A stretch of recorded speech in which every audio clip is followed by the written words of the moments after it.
to run with the bulls, pushing, jostling, elbowing your way through a human wave of other runners. That's why the thousands come, despite the obvious dangers involved, or more correctly, because of the obvious dangers involved. Very few places in the world where an amateur like myself can take part in a great event like running bulls and be recognized as a great bull runner by the people who have invented that. New York restaurant owner Joe Disler is one of the better-known members of a loosely organized fraternity, the hard-running, harder-drinking group of Americans who each year make the pilgrimage to Pamplona.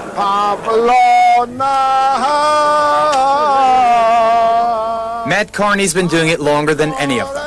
38 years without a break. Well, that's not precisely correct. Old Matt did miss a few runs back in 1977.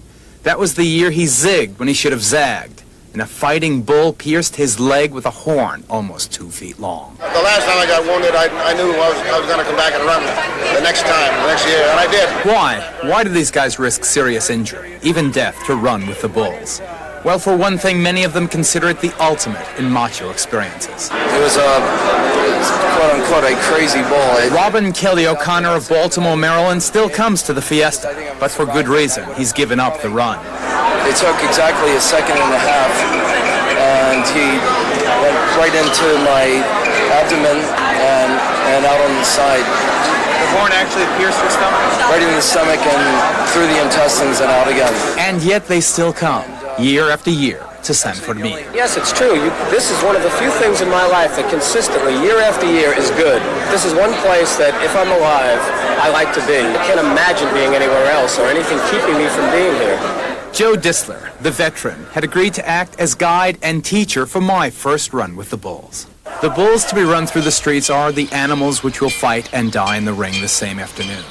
The breed is called Toro Bravo, brave bull, and for good reason. They are bred specifically for strength, speed, and courage. Centuries ago, the run through the streets was almost a private affair, a simple herding of the animals at dawn from one side of town to the bull ring. These days, the run still begins near this corral on the edge of the old city, up the same ancient, narrow streets. But now it passes at least 100,000 spectators for approximately a mile through this narrow alley entrance called the Callejon into the bull ring itself, which is jammed with tens of thousands of additional spectators. There's an average of 1 death a year, usually in the Callejon, caused when runners fall and bulls stampede. Before each day's run begins, the men about to tempt individual fate salute Sanford Mead, patron saint of the festival. Despite years of social progress toward equality, women are still not permitted to run with the bulls. On the morning of the first of the 7 runs of this year's fiesta, Joe Disler, another American named Jeff Rath, and I paused for a moment's reflection. Mouth as dry as cotton, and heart shaking my ribcage. Finally, it was time. A rocket exploding near the corral signaled the release of the bulls into the street. 6 fighting bulls and 8 ordinary steers burst through the gate. The purpose of the steers is to herd the toros in the right direction. Tragedy strikes almost immediately. Watch what happens to the fellow in the denim shirt.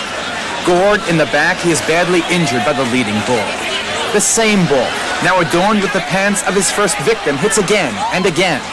Because of the speed of the animals and the distance involved, no runner goes the entire length of the course. The usual distance run is about 100 to 150 yards. Sometimes even that's too far. More fall, gored, and trampled by the bulls. In all, 44 people will be injured in this run alone, some of them seriously. By this point, the runners are their own worst enemy, pushing, shoving, tripping over each other as they scramble to stay in front of the pack. To fall is to be heard.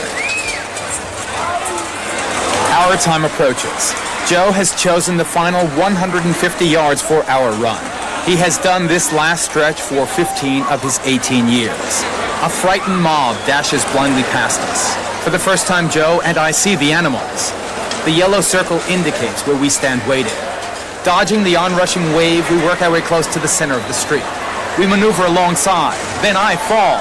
Panic drives me almost instantly back to my feet. As we round the final turn, I find myself separated from Joe and Jeff, but by dumb luck, right in the middle of the pack. It is a moment of drama and triumph, but I celebrate prematurely. As we enter the Callejon, the alley entrance to the bull ring, I fall again, pushed by both bull and man. The bulls luckily run on into the arena. Somewhat battered, I follow the man. Feeling a lot like a kid who's just been reckless and skinned his knees, I hobbled back to the hotel. The great temptation at this point was to retire from this absurdly dangerous sport, but pride foreclosed that sane option. So over the next several mornings, I was back out with the bulls and getting better at it. There were no more falls and actually some pretty good finishes. It's totally mad, but as my bull running colleagues are fond of saying, this is better than coffee for a morning pick-me-up.